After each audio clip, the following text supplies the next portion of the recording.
Hey guys, welcome to the Firearm Patriot channel. I'm Russ, and today I'm taking a look at a Remington Ran M1911A1. Now this has been loaned to me by a good friend by the name of John Payne. I want to thank John for allowing me the opportunity to shoot this gun and review it. Now it's certainly a historic gun. It's 74 years old. It was made in 1945. It was the last run that Remington Ran made, and it was very well executed and very well made. So let's go over here to the bench and take a little closer look at this historic firearm. Guys, we're back inside. We're going to take a little bit closer look at this Remington Ran M1911A1. Again, it was produced in 1945. It was the last run that the Remington Ran made of these 1911s for World War II. I want to thank John Payne again for giving me the opportunity to take a look at this firearm and to shoot it. He checked it out and everything, cleaned it up real good, and it had zero malfunctions whatsoever, with about 50 rounds through it. I don't want to put too many rounds through the pistol. It is a historical firearm in my opinion, so I don't want to do any damage to it, but used both the stock magazine that came in it and also some newer magazines, and no issues whatsoever. Also want to thank Arms Corps for providing me with the 45 ACP that I shot through it. I'll put a link to their website in the description of the video. So let's go ahead and take a look at this firearm. I'm going to go ahead and start with the magazine. I don't know for sure that this is a World War II magazine, but it does look very similar to the ones that would have been used in that era. There's no stamps or marks on it or anything of that nature, but it's an all metal magazine, holds 7 rounds of 45 ACP. It does kind of flare out at the top, which is unusual for magazines that we see today in 1911s, but it functioned great, no issues whatsoever. And the modern magazines didn't have any kind of issues with the pistol either. Now, of course, this is an all-metal gun, so it's fairly heavy. You're looking at 43.5 ounces, so it's certainly not like the troops carry today, which is about a 28.5 ounce gun that holds 17 rounds. This one held 8 with 1 in the chamber. But the 45 was a very effective round. The mainspring housing here, we'll just go ahead and check it, clear it out. It is a clear gun, no issues there. But the mainspring housing's all metal, it's serrated, and it's also bumped out. It's got a little curve, and that's something that you see with this model, and most reproductions will have that curve as well. Newer 1911s generally do not have that. They generally have a flat mainspring housing. Now, the grip safety doesn't have a bump out, but it does stick out far enough to where you don't have to worry about it being engaged. If you hit it, and it goes in very easily, and the beaver tail comes out just far enough to where the hammer doesn't catch your hand. So very, well designed. John Browning certainly knew what he was doing when he built this firearm. The hammer spur, you can see here, it's checkered. Now, the hammer spur is a very narrow hammer spur. Some of the reproduction models, they're a little bit wider for whatever reason, but just one of those differences that you have there. And then you have, of course, very, very slim serrations on the slide. They are angled out toward the muzzle, so you can get a very good grip on them, even though they're very thin. You have a metal sight, basically a notch sight on the back that's adjustable for windage, and then you have a front sight post that's metal. The injection cutout here in the slide is very narrow, but it worked fine. Again, I had no issues with it on the range. No front serrations there, which is not anything that you would see in a gun of this era. Now, you did have the slide stop here is serrated. If you can see that or not, lighting's not the best in here. Your magazine button, it is checkered right there, and your external safety also is checkered at the top. There's no checkering or any type of serrations in the front strap of the gun here, and you have your typical 1911 trigger guard. Trigger on the gun is pretty good. We'll go ahead and do a couple checks on it real quick just to kind of give you an idea of what you're looking at. Very short pull as 1911s are. So 5 pounds, 11 ounces, that's about what I've been getting with it. You've got that very short pull and extremely short reset.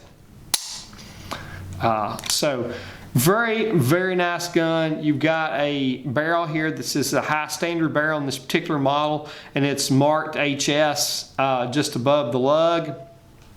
So you know it's authentic. There were several barrel companies that made barrels for the 1911s, and this would be one that would have gone in the Remington Ran. They used other ones too, but certainly that would be one that would go in there. And it's a 5-inch barrel. So let's go ahead and take a look at the grips real quick. The grips are interesting, so we're going to go get the screwdriver and I'll be right back. Okay, we're going to go ahead and just take one of these grip panels off. First, they're wood and very nicely checkered. Very much what you would see today on one. They're a little different on the back. That's why I want to take them off and show you. So if you get one of these and you start looking at them as to whether or not they're authentic or not, you don't see any like this today too much. Most of them are just going to be flat. Excuse me. Let's go ahead and look at the back though. The backs of them are going to have these little indentions in them right here. Again, usually they're going to be flat. The new ones will be, so it kind of gives you a clue that these are original to the gun. I put that back on. Need to clean it up a little bit before we turn it back in. But you know, the weight, although it would be kind of a nuisance to carry the firearm, it made the gun not bad to shoot at all. It's a very pleasurable gun to shoot, very accurate at close distances. I'm not sure how it would be, you know, if you took it out 100 yards. I don't know how many rounds through this gun. Again, 50 rounds, it functioned flawlessly. I couldn't say that about another 1911 I had with me at the time, but sometimes 1911s take a little bit of time to break in. I want to show you this trigger too. It's important, I think, to see the trigger. A lot of triggers are flat. This one's rounded and it's checkered. So that's something to look forward to. You also have some markings on this gun. First of all, on the right-hand side, you've got some initials here, and those initials are, it's hard to see, I'll show them to you if I can get it, FJA. That stood for Frank J. Atwell. And they're right there behind the back, the trigger guard there, just behind the trigger. Hope you can see that on the camera. And that stands again for Frank J. Atwell. He was the chief inspector for the 1911s. Also on this side, you're going to see Remington Ran Incorporated, Syracuse, New York, USA. That's going to be right there in front of the serrations. On the top, you're going to see a small P, and that's a proof mark. And you'll see another small P as well. Let me see where that's at.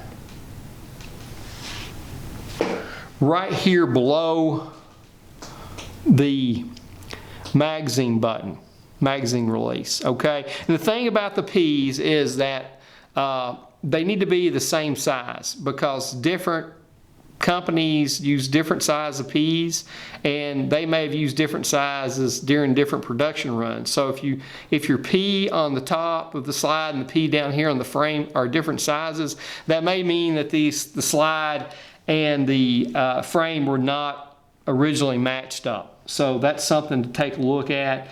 Something else you're going to see on this side is I hope you can see this. It's very faint, so it's very hard to see.